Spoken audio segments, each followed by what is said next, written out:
So ಈ ಸಿನಿಮಾದ shooting ಟೈಮಲ್ಲಿ ಸಾಕಷ್ಟು HIV ಇನ್ಫೆಕ್ಟೆಡ್ ಪೀಪಲ್ನ ನೀವು ಮೀಟ್ ಮಾಡಿರ್ತೀರಾ, ಮಕ್ಕಳನ್ನ ಮೀಟ್ ಅಜ್ಜಿ ಮಾಡಿರ್ತೀರಾ. ತಾತಂದ್ರು ಮಕ್ಕಳು ಪಾಪ ಅಜ್ಜಿ ತಾತಂದ್ರು ಎಷ್ಟು ಅನ್ಕಂಡೀಷನಲ್ ಆಗಿ ಮಕ್ಕಳನ್ನ ನೋಡ್ಕೋತಾರೆ ಅಂದರೆ ತಂದೆ ತಾಯಂದ್ರು ಪಾಪ ಇದೇ ಸಮಾಜಕ್ಕೆ ಹೆದರ್ಕೊಂಡು ಆತ್ಮಹತ್ಯೆ ಮಾಡ್ಕೊಂಡ್ಬಿಡ್ತಾರೆ.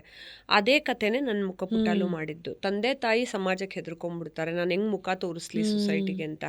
ಪಾಪ ಅಜ್ಜಿ ತಾತ ಎಲ್ಲ ಹಂಗೆ ಮಾಡೋಕ್ಕೆ ಹೋಗಲ್ಲ. ತುಂಬ ಜನ ನಾವಲ್ಲಿ ಹೋದ್ರೂ ಹಾಸ್ಪಿಟ್ಲು ಟ್ರಸ್ಟ್ಗಳಲ್ಲಿ ಮೀಟ್ ಮಾಡೋಕ್ಕೆ ಅಜ್ಜಿ ತಾತಂದ್ರು ಮಕ್ಕಳನ್ನ ನೋಡ್ಕೊಳ್ಳೋದಕ್ಕೆ ಕರ್ಕೊಂಬಂದಿರ್ತಾಯಿದ್ರು. ನೀವು ನಂಬಲ್ಲ, ನಾನೊಂದು ಸರ್ಕಾರಿ ಶಾಲೆಯಲ್ಲಿ ಸ್ಪೀಚ್ ಕೊಡೋಕ್ಕೆ ಹೋಗಿದ್ದೆ, ಈ ಥರ HIV ಮಕ್ಕಳದ್ದು ಮಾಡಿದ್ದೀನಿ ಅಂತ. ಪಾಪ ಸ್ಪೀಚ್ ಎಲ್ಲ ಮುಗಿದ್ಮೇಲೆ ಒಂದು ಹುಡುಗಿ ಓಡ್ ಬಂದ್ಬಿಟ್ಟು ನನ್ನ ತಬ್ಕೊಂಬಿಟ್ಲು. ಇವತ್ತಿಗೂ ನನಗೆ ಅವಳು ಜ್ಞಾಪಕ ಇದ್ದಾಳೆ, ಅವಳು ಫೋನ್ ನಂಬರು ಕೊಟ್ಟಿದ್ದೆ.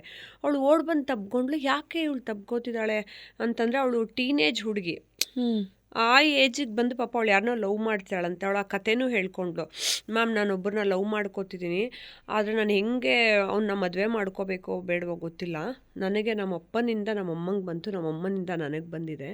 ಎಷ್ಟು ಬ್ಯೂಟಿಫುಲ್ ಆಗಿದ್ದಾಳೆ ಗೊತ್ತಾ ಹುಡುಗಿ.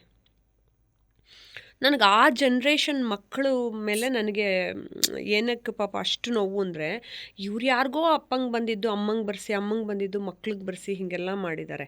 ಈಗ ಅದೇ ಎಲ್ಲ ಕಮ್ಮಿ ಆಗ್ತಿದೆ. ಅವಳು ಪಾಪ PUC ಮುಗಿಸಿ ಫಸ್ಟ್ ಇಯರ್ ಡಿಗ್ರಿಲಿದ್ಲು. ಅವಳು ಆ ಭಾವನೆ ಇದ್ದೂ ಯಾರನ್ನೋ ಪ್ರೀತಿಸೋಕ್ಕೂ ಆಗಲ್ಲ, ಹೋಗ್ಲಿ ನನಗೆ ಕಾಯಿಲೆ ಇದೆ ಸತ್ತೋಗೋಣ ಅಂತ ಸಾಯೋಕ್ಕೂ ಆಗಲ್ಲ, ಹೋಗ್ಲಿ ಸಮಾಜದಲ್ಲಿ ಎಲ್ರಿಗೂ ಧೈರ್ಯವಾಗಿ ಹೇಳ್ಬಿಟ್ಟು ನಾನೇ ಹೋಗ್ಲಿ ನನಗೇನ್ರಿ HIV ಇದ್ರೆ ನಾನು ಬದುಕೋತೀನಿ ಅಂತ ಹೇಳೋಕ್ಕೂ ಆಗಲ್ಲ.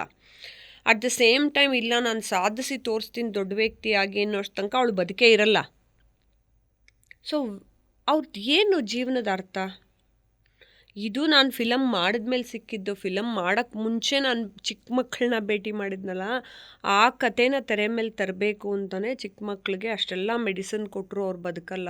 ಆಮೇಲೆ ಒಂಥರ ಬಾಡಿಯೆಲ್ಲ ಡ್ರೈನೆಸ್ಸು, ಮಾತಾಡಿಸ್ತಿದ್ರೆ ಬಾಯೆಲ್ಲ ಮೆಡಿಸಿನ್ ವಾಸನೆ, ಆ ಥರ ಮಕ್ಕಳು ಅದು ಹೆಂಗೆ ಹೋಗಿ ಪಾಪ ಸರ್ಕಾರಿ ಶಾಲೆಗೆ ಕೂತ್ಕೋತಾರೆ? ಅವರೇ ಹೆಂಗೆ ಫೈಟ್ ಮಾಡ್ಕೊಳಕ್ಕಾಗತ್ತೆ? ಆಮೇಲೆ ಅಪ್ಪ ಅಮ್ಮ ಸತ್ತೋಗಿದ್ರೆ ಅವ್ರು ಅನಾಥಾಶ್ರಮದಲ್ಲೂ ಸೇರಿಸ್ಕೊಳ್ಳಲ್ಲ. ಈ ಥರದ್ದೆಲ್ಲ ಏನೇನೋ ಇರೋದನ್ನ ನಾನು ತೆರೆ ಮೇಲೆ ತರಬೇಕು ಅಂತಲೇ ಮುಖಪುಟ ಮಾಡಿದ್ದು.